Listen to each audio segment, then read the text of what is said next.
Bonjour à tous, bienvenue dans la vidéo Les 4 étapes du neuromarketing.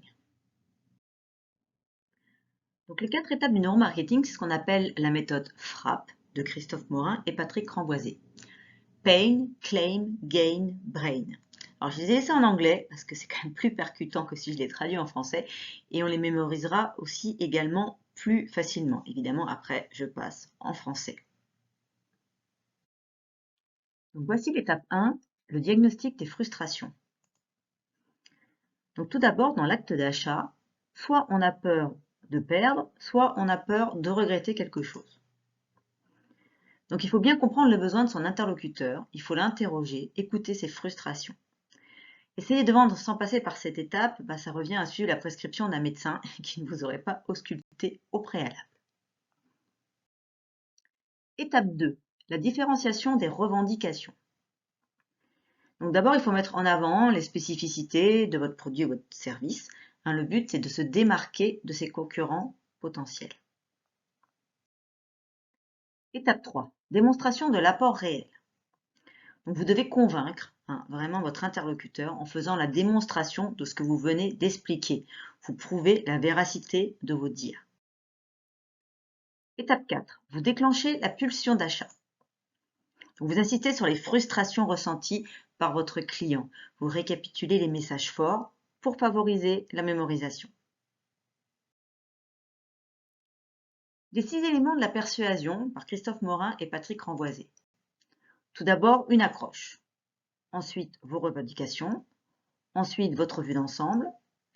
L'épreuve de vos améliorations. Le recadrage des objections. Et enfin, la conclusion. Donc, tout d'abord, l'accroche. Courte, efficace et avec une vraie proposition de valeur. Pour déclencher une réponse émotionnelle immédiate chez le client. Et pour que l'auditoire se concentre sur la solution proposée. Ensuite, vos revendications. Donc, ce sont les 3 raisons essentielles pour lesquelles vos interlocuteurs ont intérêt à acheter vos produits. Là, vous avez un bon exemple sur un site internet où c'est Clear Principles, Clear Journée, Clear Outcomes. C'est clair et efficace. Ensuite, votre vue d'ensemble. Donc, l'idée, c'est de faire des représentations graphiques de l'impact de votre produit sur l'univers de votre public. Là, on en a 2 bons exemples avec Evian et Weight Watchers. Et les stimuli visuels, toujours penser aux stimuli visuels, présenter le résultat que vous promouvez sous forme synthétique, esthétique et graphique, et donc marquante. Les preuves de vos améliorations. Fournissez des preuves simples pour votre cerveau primitif, c'est-à-dire votre cerveau reptilien, des preuves solides et convaincantes. Quantifiez les valeurs financières, stratégiques et personnelles que vous apportez. Ensuite, recadrez les objections qui vous sont opposées. Votre interlocuteur a peur de faire le mauvais choix. Et attention, une démonstration logique et rationnelle n'a pas raison d'une objection émotionnelle. Du coup, suscitez toujours une émotion positive chez votre client. Conclure. Répétez vos revendications une fois de plus. Demandez à votre auditoire ce qu'il en pense. Puis demandez quelle prochaine étape pouvons-nous envisager.